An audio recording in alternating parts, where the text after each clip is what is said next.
My father pointed at me in open court and told 9 strangers that I had stolen from my own mother. He said it slowly, clearly, like a man who had practiced it in the mirror. I didn't move. I didn't blink. I just looked at him and thought, he has no idea what is sitting in that briefcase. My name is Sarah Cole. I am 38 years old, and until about 4 minutes ago, I thought today was going to be the worst day of my life. I was wrong. It was going to be the worst day of his. Let me go back 2 years. My mother's name was June. She was a quiet woman who grew up poor, married young, and spent 40 years making a home out of a man who never once said thank you. That man was my father, Dennis Cole. Dennis ran a hardware business in our town. Nothing fancy, but in a small place, owning anything makes you somebody. And Dennis had spent his whole life making sure everyone knew he was somebody. I was the oldest of 2. My sister Karen was 6 years younger and had never left home. Never wanted to. She had built her entire life around my parents, their house, their money, their approval. I left at 19, got a job, built something quiet and steady on my own, came back for holidays, called my mother every Sunday. Dennis never forgave me for leaving.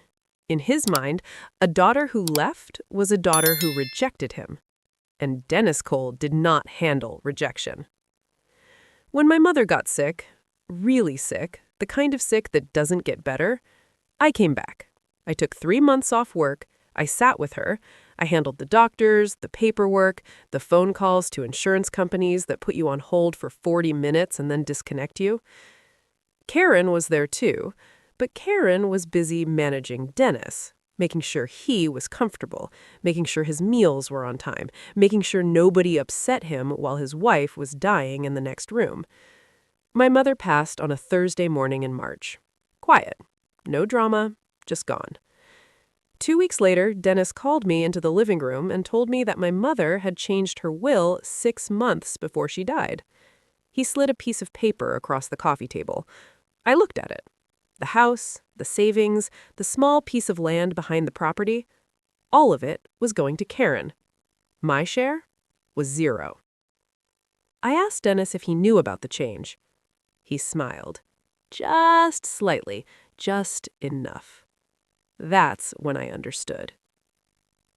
I hired a lawyer named Paul. Not a fancy one. Paul worked out of a small office above a dry cleaner and drove a 10-year-old Civic. But Paul was sharp, and Paul had been doing estate law in this county for 22 years. Paul looked at the will.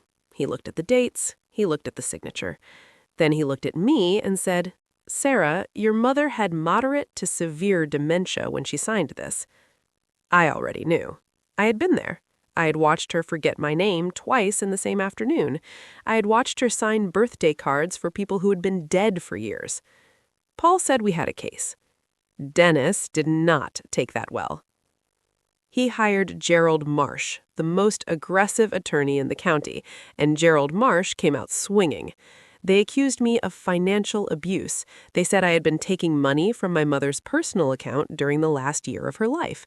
They produced bank statements with withdrawals. They produced a so-called expert who said the signatures looked consistent with my mother's handwriting, under pressure. They told the jury that I had used my mother's illness against her, that I had manipulated a dying woman while my devoted father and sister stayed home and cared for her. Karen took the stand and cried on cue. She talked about how I had always been distant, how I had missed Christmases, how my mother had confided in her that she felt abandoned. Dennis sat in the gallery with his hands folded and his face arranged into something that looked like grief, but wasn't. The jury watched me the entire time. In a small town, the story that travels fastest is the one that fits what people already want to believe. And people wanted to believe that the daughter who left was the bad one. Gerald Marsh stood up and addressed me directly. "Miss Cole," he said, "can you explain these 18 withdrawals from your mother's account, totaling $11,000 over 14 months? "Yes," I said, "I can." He smiled. He thought he had me. Those withdrawals paid for a private nurse named Rosa, who came every Tuesday and Thursday morning. They paid for the medication my mother's insurance refused to cover. They paid for the grab bars I had installed in her bathroom so she wouldn't fall. Every single receipt is in that folder on your table. Marcia's smile didn't disappear immediately. It sort of melted. I kept going. My mother asked me not to tell my father about Rosa. She said he would see it as an insult to his ability to provide. So I paid out of my own pocket, and I kept it quiet. Rosa's contact information is on page 4. You are welcome to call her right now. The courtroom was very still. Dennis was leaning forward in his seat. His jaw was tight. This was not how it was supposed to go. Marsh shuffled his papers. He tried a different angle. He brought up the will change again. He suggested that I had pressured my mother before the dementia diagnosis to secure a larger share, and then when she changed her mind, I had forged her signature on documents after the fact. Forgery, he said. That is what this really is. Paul stood up. Your Honor, Paul said quietly, we would like to enter Exhibit 7. He placed a folder on the judge's desk. It contained the complete medical records from my mother's neurologist. It contained a signed letter from Dr. Anita Morris confirming that my mother lacked legal capacity to alter binding documents from the 14th of September onward.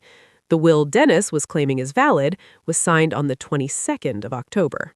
It also contained a second document, a handwritten letter from my mother, written before the dementia progressed, addressed to a family court judge, witnessed and notarized. The judge picked it up. He read it once. Then he read it again. The room had gone so quiet I could hear the clock on the wall. The judge looked up. He looked at Dennis first, then at Karen, then at Gerald Marsh. He set the letter down carefully. Mrs. Cole writes here, the judge said, that she feared her husband would attempt to remove her eldest daughter from the estate using her illness as cover. She writes that she had already met with her own attorney, separate from the family attorney, and had prepared a secondary will. He paused. That will is dated August 31st. It is signed, witnessed, and entirely valid. It predates the document the plaintiff has submitted by 7 weeks. Dennis stood up. He actually stood up. The bailiff took one step forward. Dennis sat back down. Gerald Marsh did not speak. He was looking at the floor. The judge continued. The court finds no evidence of financial abuse on the part of the defendant. The court finds substantial evidence that the plaintiff submitted a fraudulent document with intent to defraud. He looked at Dennis directly. Mr. Cole, I am referring this matter to the district attorney's office for further review. Karen had her face in her hands. Dennis looked at me. His mouth was moving, but nothing was coming out. I looked back at him. I didn't feel angry. I didn't feel happy. I just felt like something heavy had been put down after a very long time. I walked out of that courthouse at 2:17 in the afternoon. Paul caught up with me on the steps. He handed me my mother's letter in its plastic sleeve.